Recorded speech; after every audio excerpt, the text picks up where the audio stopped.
Free speech is the bedrock of a functioning democracy, and Twitter is the digital town square where matters vital to the future of humanity are debated. These were the famous or infamous words, depending on which side you're on, of Elon Musk, a name that has today become synonymous with, well, takeovers.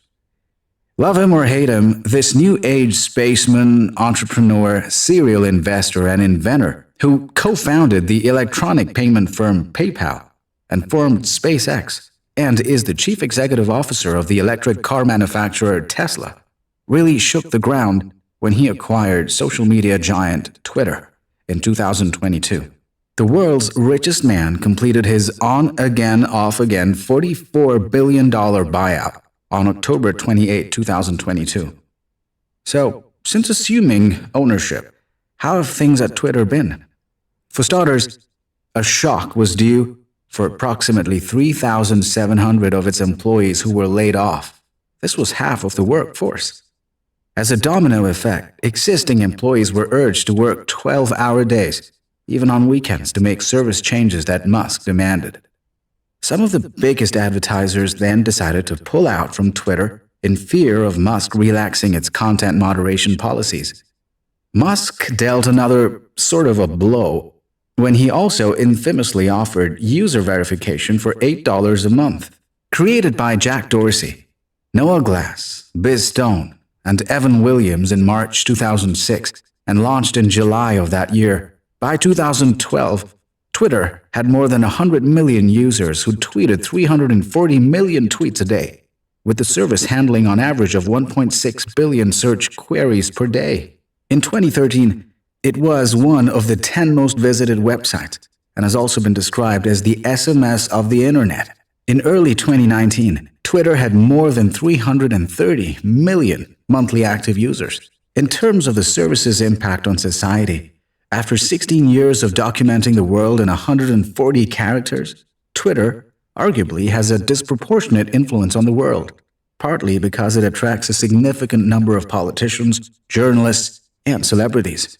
Whether it is politics, business, science, journalism, education, relationships, or celebrity culture, the blue-winged tool has been a harbinger of change through the 21st century, and the story of its takeover has shocked many loyalists, while the other side claims that a new world order was due, given the controversies surrounding the service. By 2022, Musk had a sizable following on Twitter, numbering 80 million followers.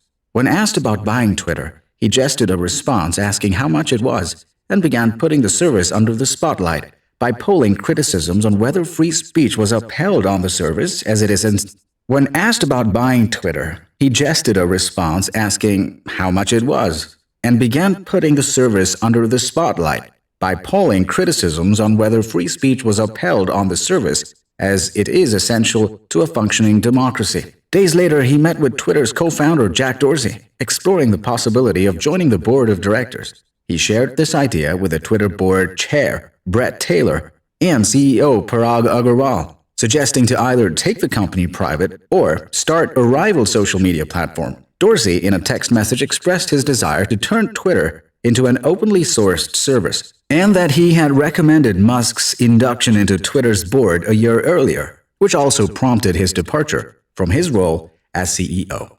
Public reaction to the takeover has been mixed at best, with praise coming in for Musk's planned reforms and vision for the company, particularly his promotion of greater free speech, but criticism over uncertainty over potential rise in misinformation, disinformation, harassment, and hate speech on the platform, which, as it has been reported with anti-Semitic and anti-racist views, are on the rise. In the U.S., conservatives have largely supported the acquisition, while many liberals and former Twitter employees have opposed and rejected Musk's intentions. Since becoming owner, Musk has faced backlash for his handling of the company and account suspensions. Over the years, Twitter, through its journey as a social media and information-sharing hub, has gone through many scandals and controversy, as is the case with any new innovation. Its purpose was questioned, and its ease of accessibility meant everyone expressed their political and personal opinion freely. until it also saw opposition and faced lawsuits against its censorship policies. With Elon Musk vowing to change the status quo, it is rather interesting to explore the events leading up to him taking over the reins. What is more interesting is that in a most recent poll, he has asked his followers whether he should step down as CEO. What's working for Twitter and what's not? And where does it go from here? Before we answer all these questions, we will go through how the battle unfolded at Twitter. So stay tuned as we bring you insights, facts, and trivia leading up to Elon Musk's Twitter takeover in the next episode. A hastily organized meeting arranged at an Airbnb to host the world's richest person paved the way to Elon Musk becoming Twitter's largest stakeholder. Talks had already begun for the events that would follow, and before we knew it, the spaceman had bought the social media behemoth. When Twitter chairman Brett Taylor arrived at the venue, it was unlike anything he had expected, as the Airbnb had tractors and donkeys on the property. In a text to Musk, he mentioned that it topped the list of the weirdest places where he had ever held a meeting. That would only be the beginning of the weirdness. In the next 6 months, one of the most surprising on-off deals would ensue in the history of Silicon Valley. After Musk expressed an interest in buying Twitter lock, stock, and barrel on the 14th of April 2022, he offered $44 billion or 38 billion pounds for a takeover bid and a take-it-or-leave-it offer. The offer was initially rejected by the Twitter board, prompting them to create a poison pill strategy in a bid to thwart the billionaire's tactics. According to Twitter's plan, its strategy was to impose a significant penalty on investors that build up a stake of at least 15% in the company without the board's approval. The San Francisco company's plan would be implemented if a shareholder accumulated a stake of 15% or more. Musk, best known as CEO of electric car maker Tesla, then held a roughly 9% stake, but had raised the possibility of buying more stock. If they had hit the threshold, the Twitter board could then offer other shareholders to buy 1,000th of a share of preferred stock, with each priced at $210. This made anyone, including Musk, the world's richest man to buy Twitter. Interestingly, while the strategy acted as a defensive move, many also cited it as a negotiating ploy on part of Twitter. As expected, Twitter left room for conjecture that its poison pill will not be preventing its board from engaging with investors or welcoming an acquisition deal for a higher price. The problem with adopting poison pills, as has been seen on numerous occasions before, is that they result in lawsuits and can blame corporate biggies for using it as a tactic to secure their positions against the interest of the majority of the complaints filed by the shareholders. The ball ultimately was in the shareholders' court, who assess a deal based on its cash-out merit. So how did the spaceman react to Twitter's move? Initially avoiding to comment on the development, Musk later tweeted to his 82 million strong following, hinting at his current supposed bid of $52.20 per share bid directly to Twitter shareholders. He even followed it up with musical notes from Elvis Presley's 1956 hit song, Love Me Tender. A week later, he tweeted that he was prepared to fight and warned that if the current board made moves that are counter to the shareholders' interests, they'd be breaching their fiduciary duty. He topped it with another comment saying that the liability they'd be assuming as a result would be titanic in scale. In a final offer, Musk said that the other corporate entities had made similar moves before giving in, and moreover, given his immense fortune, it was widely anticipated that he could walk the talk. As mentioned before, Twitter wasn't the only corporation to implement a poison pill strategy to defend itself. There have been other instances before, where companies have had to resort to such defensive tactics. Takeover games often dissolve into upmanship that includes poison pills and other strategic decisions aimed at making a buyout more complicated. That's what happened in one of the biggest and most drawn-out takeovers in Silicon Valley history. In the month of June 2003, software giant Oracle made an unsolicited $5.1 billion offer for its smaller rival, PeopleSoft. and this triggered a legal fight that stretched for the next 18 months.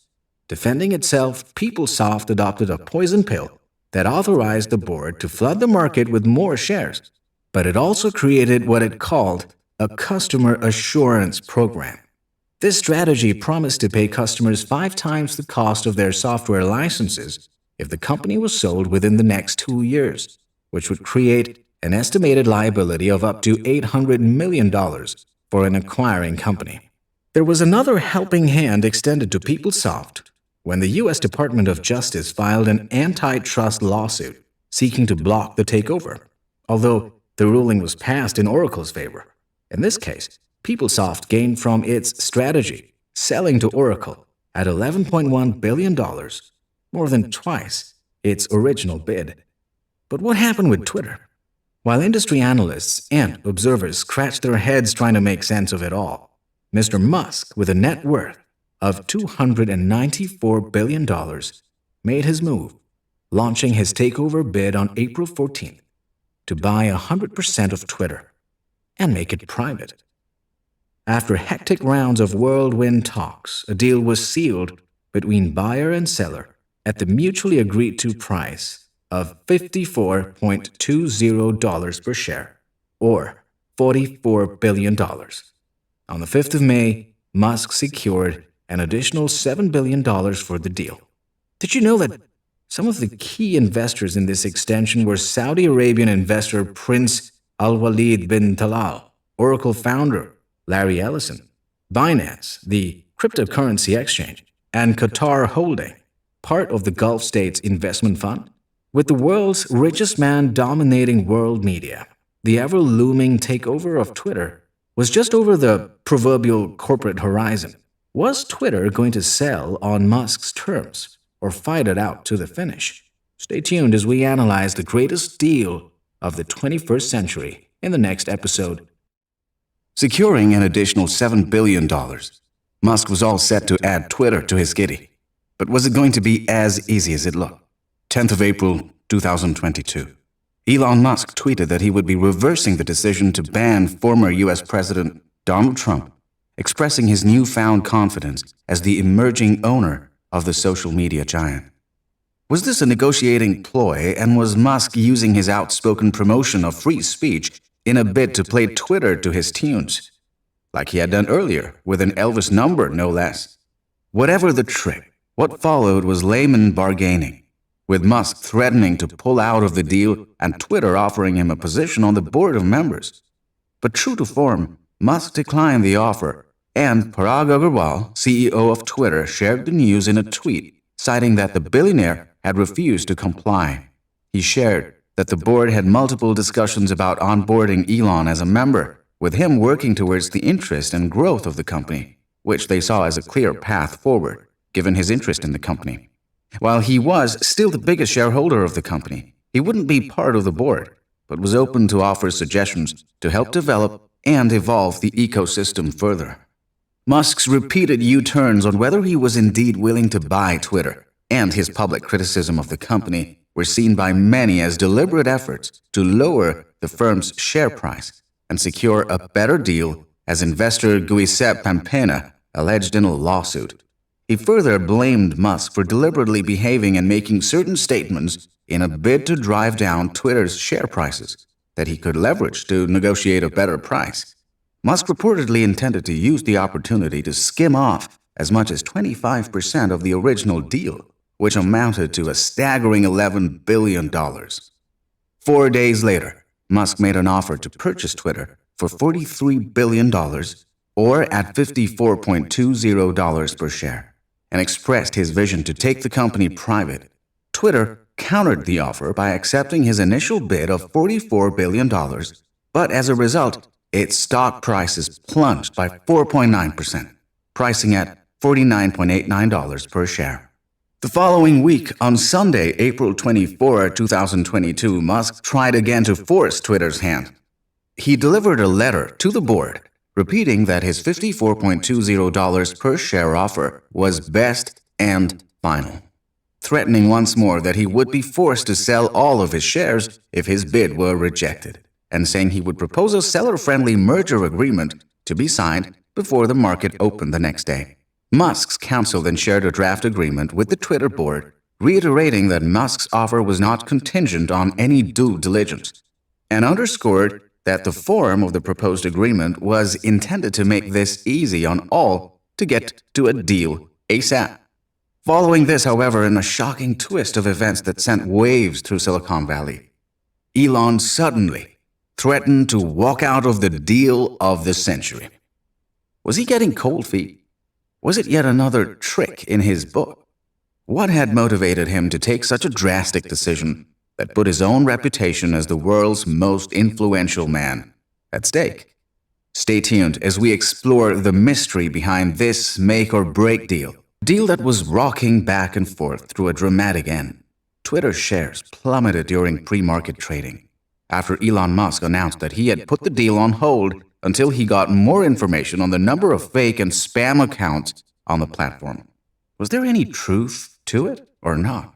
In the build-up to the deal of the century, Musk had repeatedly expressed his concerns about removing spam and fake accounts from Twitter as one of his top priorities, after he took over, of course. Where did this concept generate? And is there any truth to his claims? Sample this.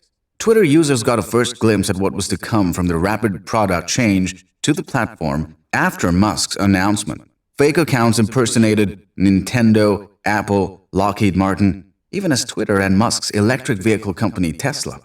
Pharmaceutical company Eli Lilly & Co. led to the company's stocks plummeting. This happened after a fake account tweeted that they were excited to announce that insulin was now free. To combat this impersonation, Twitter then eventually added an official label to some of these accounts. This gave Musk another chance to take a shot at upending Twitter's verification system. While Twitter reported that these accounts make up fewer than 5% of daily active users, it has had a history of math errors in this area, even miscounting the number of daily users it had for 3 consecutive years. This information is in the public domain and worked as a setback in Musk's acquisition plans, which faced initial opposition from the Twitter board and had yet to be law. Before Musk purchased the influential social network for $44 billion and tried to get out of the deal at the last minute, he had vowed to defeat the spam bots or die trying, and authenticate all real humans. There is a history behind Twitter and other social networks having to long grapple with fake accounts on their platforms. The problem was that people create fake accounts for various reasons, including to scam people out of money, as parodies, or to spread disinformation. Twitter, according to its privacy laws, does allow pseudonymous accounts such as parody as long as users aren't purposefully misleading or deceiving others. When Twitter introduced its new paid verification system in 2020, a fake account posing as Canadian psychologist and Harvard professor Steven Pinker purchased a verified blue checkmark. The fake account, which identified its location as parody, tweeted an apology for blocking everyone, garnering 227 likes and 40 retweets. It appeared to reference Pinker, who in 2020 mentioned his name with Jeffrey Epstein, a financier and convicted sex offender. Twitter then suspended the fake Pinker account. 794,000 followers denied that the account was his, and that he hadn't known that it even existed. In response to his vow to defeat spam bots, the Tesla CEO conducted a poll that resulted with 65% of his followers not believing in Twitter's claim that less than 5% of daily users are fake or spam on the platform. This is seen by many as an arm-twisting move by Musk in a bid to bring Twitter to the negotiating table. Twitter followed by inviting him to an all-hands-on-deck meeting on the 16th of April. The meeting concluded around 1 p.m. Eastern Time, and according to a source, the majority of the reactions on Twitter's Slack messaging board were negative in nature. In a virtual exchange, he fielded questions from employees who were worried about layoff, remote work, a reduced focus on content moderation, and their fears about inclusion and diversity measures were confirmed. Employees also shared memes in an apparent reference to Musk's note that exceptional employees could likely continue to work remotely and would not have to fear layoffs. Far from impressing the company's 7,500 mostly remote employees, the town hall seemed to only rile them anew. according to employees, as Twitter's internal Slack channels lit up with anger and disappointment at Musk's answers to employees' questions, including a suggestion that he planned to lay off underperformers. Was it a new world order in the making? Stay tuned as we unfold the events leading up to the historic acquisition in the next episode. Until defendants commit to close as required, Twitter is entitled to its day in court. In another day of drama for the Twitter takeover epic tale, billionaire Elon Musk's lawyers and the Twitter board were locked in an increasingly acrimonious legal battle that has swept up some of the biggest names in Silicon Valley and Wall Street. Each side engaged in an accusation game of breaking the April takeover agreement. Twitter, unshakable on its stand to keep Musk from backing out of the biggest deal of the century, went to court to order him to buy the company as agreed for $54.20 per share.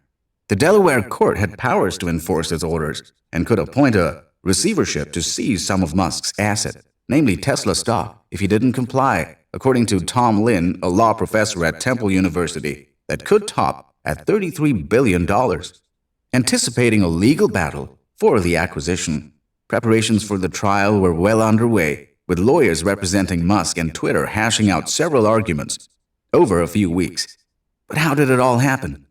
Musk had offered to buy Twitter for $54.20 per share in April 2022, citing that the company had the potential to be the platform for free speech around the globe.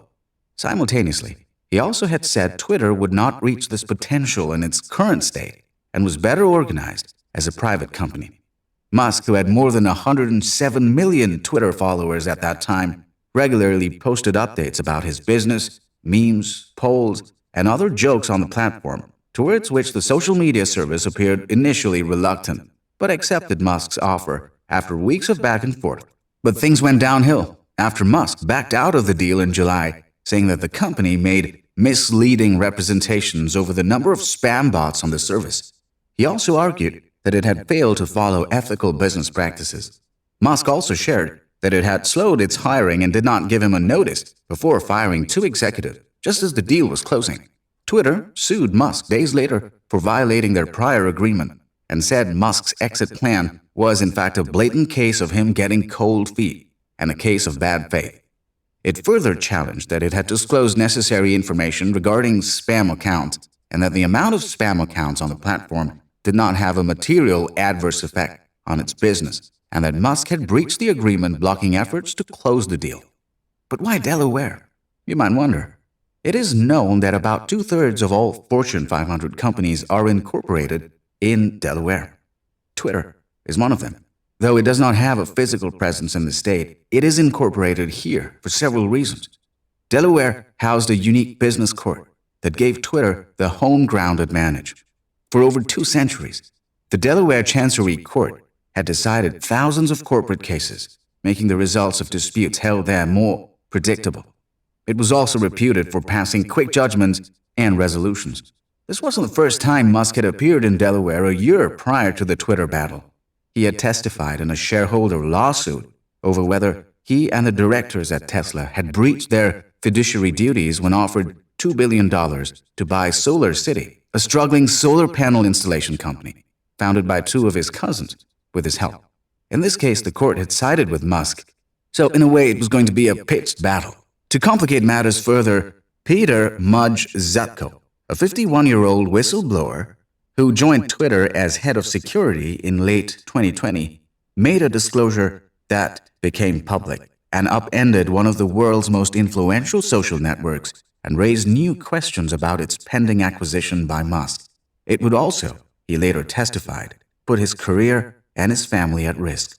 Zatko alleged that Twitter trusted far too many employees with access to sensitive user data, creating a fragile security position that an outsider could exploit to wreak havoc on the platform. The disclosure also claimed that 1 or more current Twitter employees may be working for a foreign intelligence service, potentially threatening user data and U.S. national security. As the deadline neared for Elon Musk to complete his deal to buy Twitter, all signs pointed towards Musk closing the acquisition and ending his Delaware court battle with the social media company. Judge Kathleen McCormick, a Delaware native sworn in as Chancellor of the Chancery Court last year, who presided over the case from the beginning, delayed the trial and set another deadline for the deal's completion. If it didn't close, the trial would be held in November. This was seen as a partial win for Twitter, which could only gain from the delay. Or did it? Stay tuned as we break down how the pitched battle went down, who emerged victorious, and who lost between Elon Musk and Twitter in the next episode. This game of hide the ball must end. The team of lawyers representing Twitter had this to say to what they saw as Musk's on-now, off-again tactics leading up to the acquisition of the century. Twitter's battle to get Elon Musk to concede in his multi-billion-dollar bid to buy the social network was locked to go to trial on October 17, 2022, as set by Judge McCormick. The ongoing saga until then had taken many twists and turns since Elon Musk's $44 billion offer was accepted by Twitter back in April 2022. The Tesla and SpaceX CEO then decided he didn't want to buy Twitter anymore, citing a lack of clarity on Twitter's fake accounts that gave him cold feet. But ever since then, Twitter had been pushing to force the deal through legal action. The scene was then set for drama, emotion, blame games, and counter-narratives, while the careers of many employees at Twitter stood on the precipice of extinction. After the judge had ruled that she could accelerate proceedings to October this year, Musk's side claimed a minor victory, though, given that he had more recently sought a start date of October 17 versus Twitter's request of October 10. Twitter, at its Q2 earnings report, revealed that it had already spent $33 million during the previous quarter on the pending acquisition, a figure that could only escalate in the months leading to the trial if it were further delayed. In yet another twist in the tale, Elon Musk then sent a proposal to Twitter, expressing that he was willing to go back on his original offer of acquiring the company at $44 billion. All eyes were on Twitter, which, if it agreed, could end the months-long saga between the two sides that included a lawsuit scheduled to be argued at trial in a Delaware court. A date was then set for October 28, 2022, for the two parties to close the deal. As the deadline neared, Musk began putting his stamp on the company, posting a video of himself walking into the headquarters with a sink on the 27th, and even tweeting, "Let that sink in," on his account, and changing his profile descriptor on the platform he now owned to Chief Twit. He then arranged meetings between Tesla engineers and product leadership at Twitter. Following this, many employees expressed their unhappiness with Musk's involvement, with some questioning his qualifications to run a social networking company. His support of a far-right political candidate in Texas, plus sexual harassment accusations from a former SpaceX flight attendant in May, raised concerns with many of Twitter's workers. During a video Q&A with Musk in June, some employees mocked Musk on internal Slack channels. Others have also ridiculed or chided him publicly on Twitter throughout the deal process. Another major worry for the Twitter ecosystem was the impending change that Elon, who they called an outspoken absolutist, would usher in the future. Many feared losing their job. This had been a concern ever since Musk had announced that he would take the company public, and infamously commenting that half of the workforce was unnecessary and were just busy sipping coffee on company time. Seen as a ruthless, no-nonsense totalitarian no one could reason with, Twitter, that had stood the test of time of the most challenging times through its history, battling controversy after controversy, would now have to fit into a new world order. Musk was finally in and would make some moves that were termed ruthless. Following these inevitable events, a flurry of resignations hit Twitter. In comparison to those in sales, partnerships, and other similar roles, however, it was employees in technical roles who jumped ship. Musk then apparently ordered the leader of sales and partnership departments to lay off more employees. This was a demand resisted by Robin Wheeler, who oversaw marketing and sales. He refused to comply, along with Maggie Suniwick, who managed partnerships, resulting in both losing their jobs. Wheeler had considered quitting Twitter earlier, but was persuaded to stay by his subordinates. Having made some swift and deep-cutting moves as soon as he took over Twitter, Elon Musk was yet to deal the most shocking blow when he fired CEO Parag Agrawal and policy head Vijay Gadde just hours after he sat in his new cabin. But this was just the beginning. Under Musk, new decisions would be made that would mark the advent of Twitter into the new era, much to the delight of many, and even the ire of its loyalists. Stay tuned as we explore the changing nature of the social media service and how it began in Musk's new shoes in the new age in the next episode. The biggest thing that's changed is the team is fully empowered to move fast and be as aggressive as possible. Welcoming Elon Musk's arrivals, Twitter CEO, Trust and Safety Vice President Product, Ella Irwin stated that the new boss encouraged the team to worry less about how their actions would affect user growth or revenue, prioritizing safety as top priority. No sooner than Musk had presided, that controversy followed. Twitter's new boss took no time to fire CEO Parag Agrawal and legal head Vijay Gadde, along with 3 other top executives of the company moments after he took charge, tweeting, "The bird is freed," to indicate the social media platform would now be more open to unfettered and uninhibited speech, as he had promised. The dismissal of the 2 Indian-American principals was inevitable as soon as Musk completed his acquisition. Agrawal and Gadde, who had clashed with Musk in the days leading to the takeover over purported fake accounts and censorship, were literally shown the door and reportedly escorted out of the Twitter headquarters. Under the severance policy and the Agrawal offer letter, upon an involuntary termination, he would be entitled to receive a cash amount equal to 100% of the NEO's annual base salary, which is in each case payable in a lump sum on the 61st day following the involuntary termination. Beyond the severance, direct stocks held by Agrawal, Gadde, and other fired leaders will be bought back for $54.20 per share. Another blizzard Musk faced immediately was the Pelosi controversy, which literally blew up in his face, forcing him to delete his tweet that was discredited as a conspiracy theory. After all, it was social media he was dealing with. In case of his outspoken nature getting the best of him, Musk was criticized when he posted a reaction over the assault of Paul Pelosi on Twitter, the social media giant he took over several days ago with a promise to impose fewer restrictions on its content.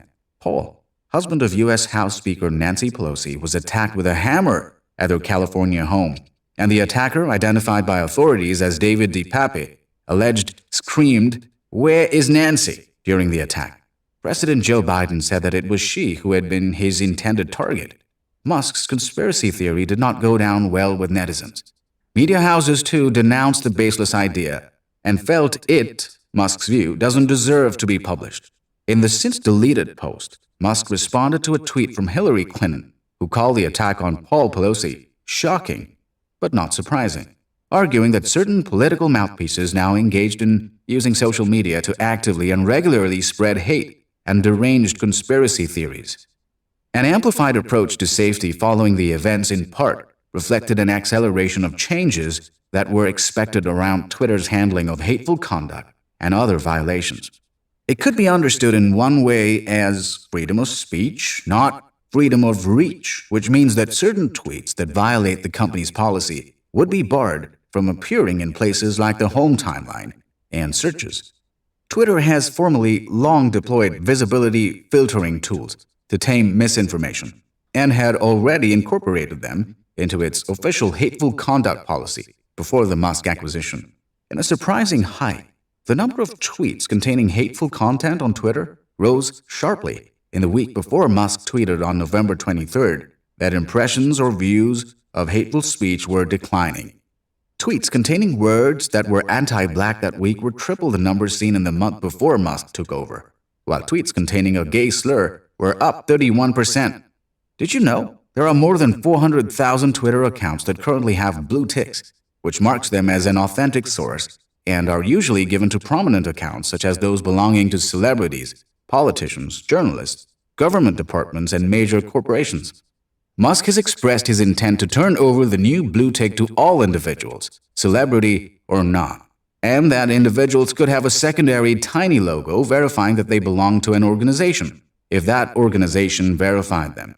While a more detailed explanation is awaited, his previous attempts to overhaul verification, which he believes is necessary to reduce fake accounts, and create much-needed revenue via subscriptions was halted after it led to a slew of fake accounts. A relaunch in the current quarter, Twitter Blue charged $7.99 for a blue tick, but users used the opportunity to create fake companies such as Eli Lilly and Tesla for less than $10. This revamp was pulled soon afterwards. The verification change was aimed at paving the way for reactivating banned accounts to the platform. According to Musk, a general amnesty would be offered to suspended accounts is seen to not be breaking the law or engaged in egregious spam. Some of the banned accounts include those of British right-wing commentator Katie Hopkins and Donald Trump's former advisor, Steve Bannon. Musk recently also expressed his deep concerns over advertisers fleeing with the new order fitting in. There was a massive drop in advertising revenue, majorly reasoned as a consequence of his plans for moderating content on the platform, including the fate of banned accounts. Interacting with his new staff, he has told them that at least half of the platform's revenues must come from subscriptions in anticipation of an economic slowdown. According to Twitter's last set of annual results, for perspective, advertising accounted for 90% of its $5.1 billion in revenues. The billionaire also had brought swift changes to Twitter's corporate ecosystem.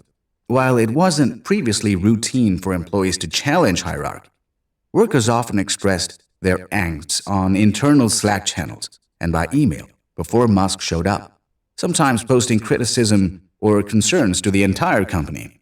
Musk's changes have led to a huge lack of communication internally in terms of who is in charge and what the company's priorities are, if current and former staffers are to be taken at face value. In response, Musk showed who was the new boss, true to his form. In one case, he fired an engineer through a tweet. In another, the former employee said he was fired after he openly countered Musk. Engineer Eric Fronhofer worked on Twitter's Android version. He reposted one of Musk's responses in a bid to showcase that Musk's understanding of the technical part of Twitter's app was wrong. Musk asked Fronhofer to elaborate before writing, "Twitter is super slow on Android. What have you done to fix that?" Fronhofer tried to explain the glitch but was asked by another user why he hadn't shared his feedback with his new boss privately. The engineer, who has been with the company for more than 8 years, replied, "Maybe he should ask questions privately. Maybe use Slack or email." The following Monday, he was fired from an email directly from Musk.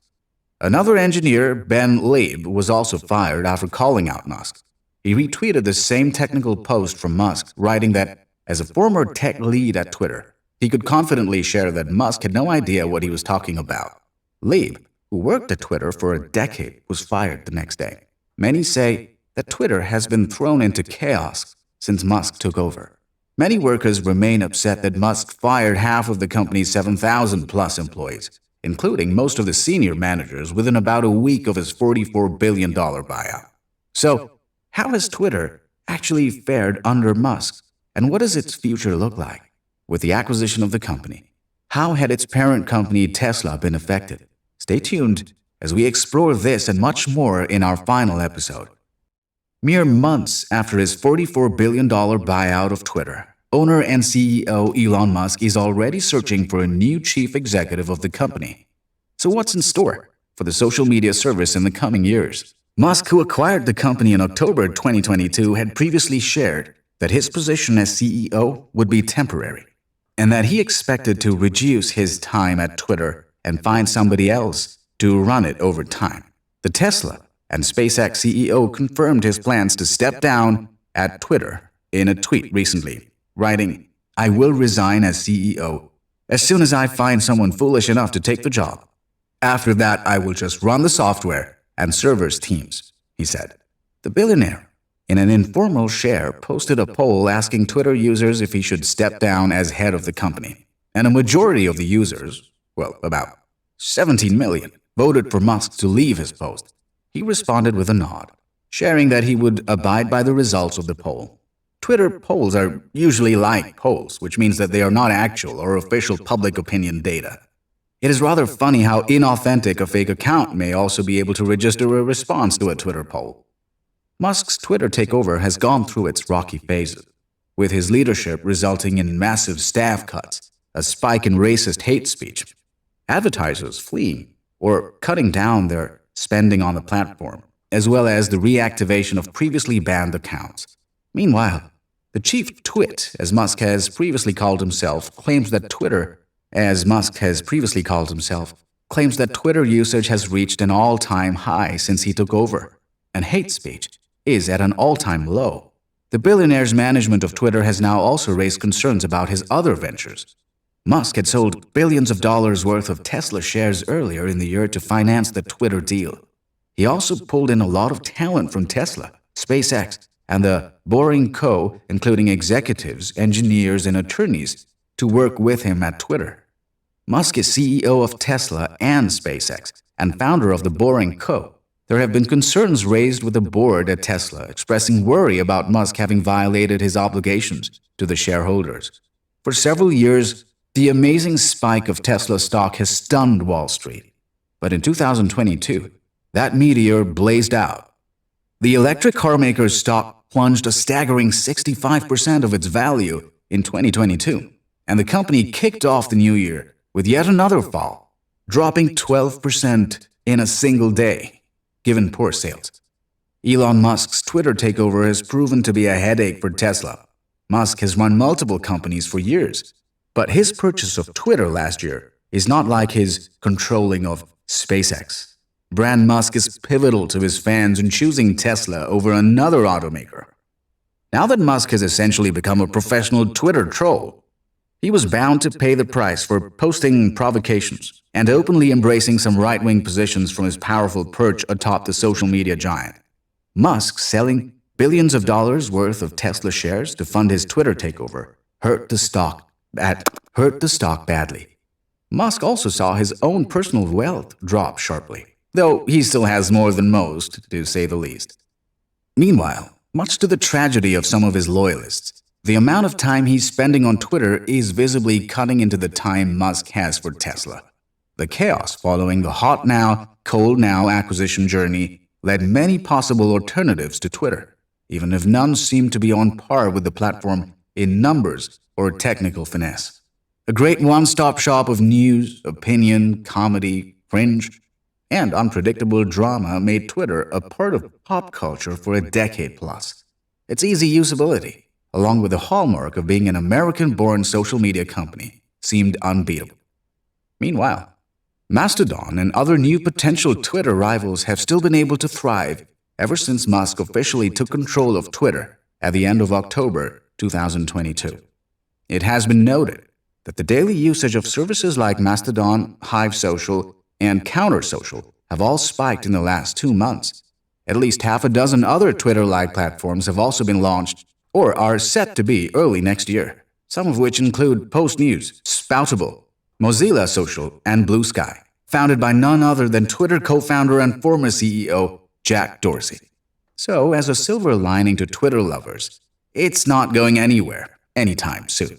It's just like whenever an elephant walks in a forest, it leaves behind a deep impression that becomes a watery pool of opportunity for the others in the food chain to leverage and thrive. With investors even more confident in backing new social media companies, only time can tell where Twitter is headed under the controversial spaceman in an era when peers of the path like Instagram and Facebook are losing some of their edge and giving into a new world order in information sharing. We hope that you have enjoyed the series, just as much as we have loved bringing it to you.